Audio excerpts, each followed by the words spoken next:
Alright, in this video we're going to go ahead and create the rock or earth base for our game. And we're going to start out by making another 1024 by 1024 transparent layer. And we're going to click a new layer. And we could do this, this next thing, we could do this whole thing on one layer. But just in case we want to fiddle later, and I'll show you what I'm talking about, I'm going to go ahead and make a layer above it. So I've picked a nice light brown and a corresponding darker brown. I'm going to come up to filter. I'm going to render clouds. And basically we're doing the same thing we did for our mountains. There's going to be a couple other things we do to make this work, but we're starting out the same way. I'm going to go to our filter gallery.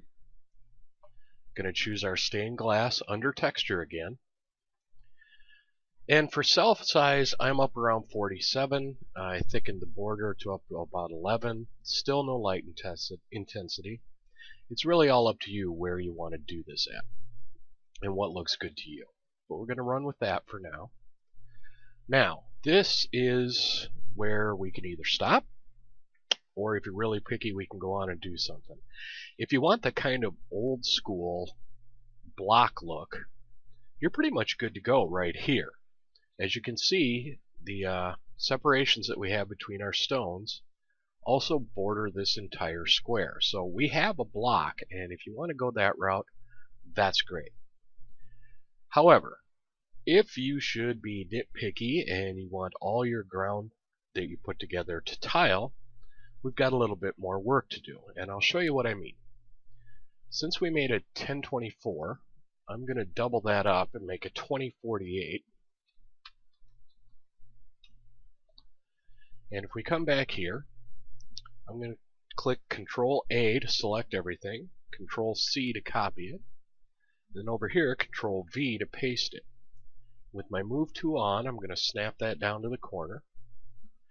I'm going to hold down Alt and Shift with my move tool on, and that'll allow me to drag a copy directly over.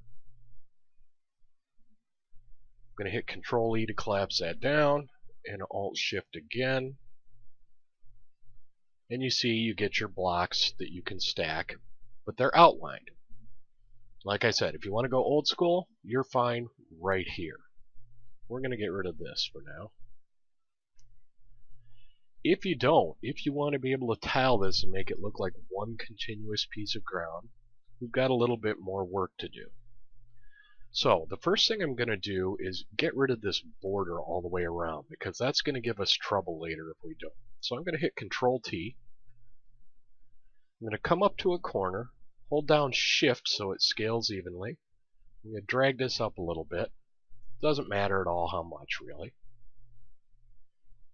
And I'm just going to center that. I'm going to hit Enter so our border is gone. However, Photoshop remembers that this picture is still here and bigger than the size of our canvas, and we have to get rid of that. So I'm going to come up here and pick my crop tool, and you see it outlines all the way around, and I'm going to hit Enter, and it says, is that the area you want? I'm going to hit Enter again to say yes, and now we've gotten rid of those trimmings, and that's what we want to do. So now that we've got that crop tool taken care of, we're going to come up to Filter again. We're going to come down to Other, and then all the way down to Offset. And we're going to make sure that we have half of the size of our canvas, in this case 512, in both the horizontal and the vertical. And we're going to make sure we have wraparound selected. Make sure previous checked, and then you can see what happens. I'm going to click OK, and we end up with this. Now, the reason we enlarged this and cut this off is because right now, having done this, if we'd have just left it the way it was without cropping, not only would we have these seams, but we'd actually have these white lines. And then we would have to fix every single little pixel of these lines. Since we did it this way, there's going to be a little bit easier solution to this. So I'm going to select my brush tool, and I'm going to make it a hard round, and in my case it's about 9, but I'm going to make it about the size of my lines on my canvas. I'm going to hold down Alt, which will allow me to select that color, put it right on those lines, and now I've color matched it. And what I'm going to do is I'm going to start finishing off these lines. So I'm going to click here, and I'm just going to click. Then I'm going to go up to where I want that line to end. I'm going to hold down Shift and then click again. And that's going to make a line where I want it to go. And in this case, we're going to run into some weird stuff here. You'll see how we take care of everything as we move along. It's going to take a little bit of work. But I'm going to start right here, I think. Maybe offset that just a little. In fact, what I might do, I'm going to try and get away with this. I'm going to try and click right on the edge of that. Then put the mouse right on the opposite edge of that. And see if I manage to just get that out of there. And then I'm going to kind of do the same thing here. And I think we're going to get away with that all right. And then I think here I'm just going to take this over.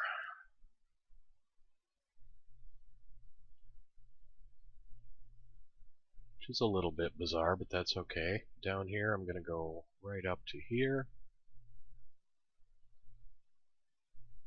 And I think I'll go right from there to there. Here, right to that. There, right to that. This one I actually think I'm going to move it right along that line. And I'm going to do the same here. As you can see, we had this little bit of edge here. And actually that's going to allow me to do the same thing over here. And I think we'll go from here to here. And maybe from here, not quite to that edge. And we've pretty well cleaned up our line work. Now we just have to fix some of this color. So we're going to go in and we're going to select our magic wand. And we're going to make sure that anti-alias and contiguous are checked.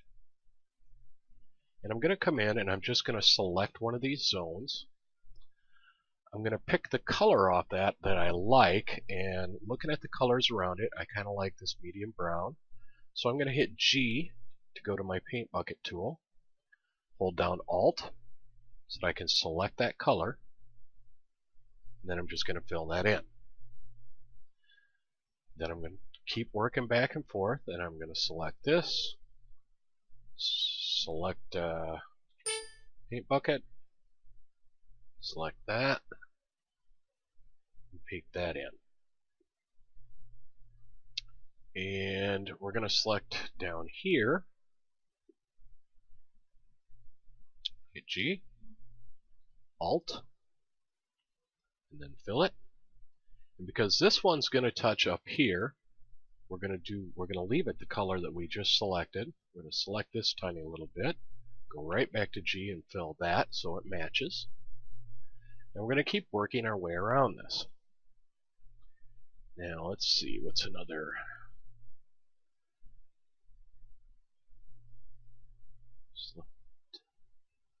Here we're getting, so we're going to hold down Shift and grab that. Basically add those two together to get one selection. I'm going to select my color. I'm not sure if I like either one of these perfectly. I might select this one, and I might just change it up a little bit because these are so similar. And I might go like a little more orangey over here. Fill all that in. Yeah, that might be more than I like. Maybe a little less saturated. Yeah, that'll work. And let's see, we will do this one. And I think we'll use this medium color here. So you can see this is just, it's kind of a work it out as you go sort of thing. I am not sure that that and that are the same color. So I'm going to select that. I'm going to color sample here. Just hit that just to be sure. They might have been, but it's hard to tell. But I think we're in pretty good shape. But we have to find out if we're in pretty good shape. So we've got this done now. We're going to hit Control A, Control C, just like we did before, Control V. Oops, didn't want to color that. Grab our Move tool, snap this down to the corner. Alt plus Shift with our Move tool on. Drag over a copy, snap it together. I'm going to hit Control E just to run those two together, and then Alt Shift again. And look at that, we're tiling pretty good. So we're set. If we want to do a tiling texture that way, then we've gotten there with that, and we can save that out. And now, the other thing I was going to talk about is if you're creating your levels for your scroller, for your 2D game, and if for any reason you want something that's not an entire block size, maybe you want a half block, then we can save this one out, which we're going to do right now. Save that.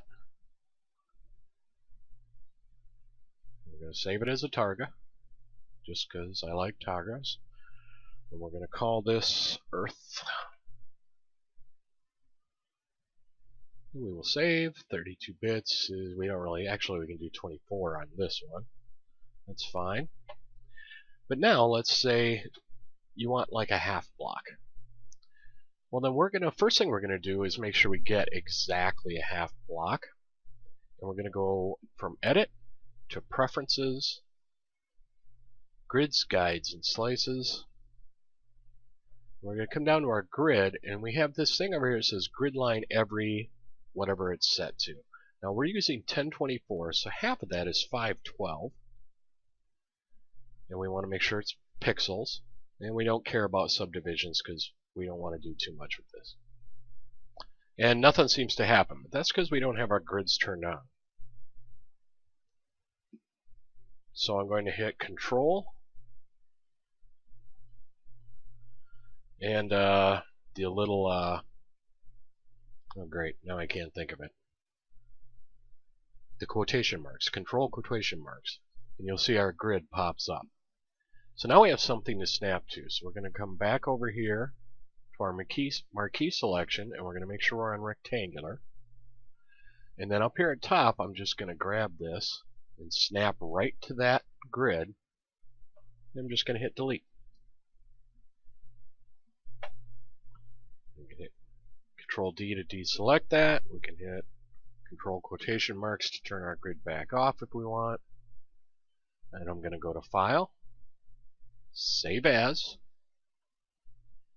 switch it over to a targa, and we can call it, say, Earth half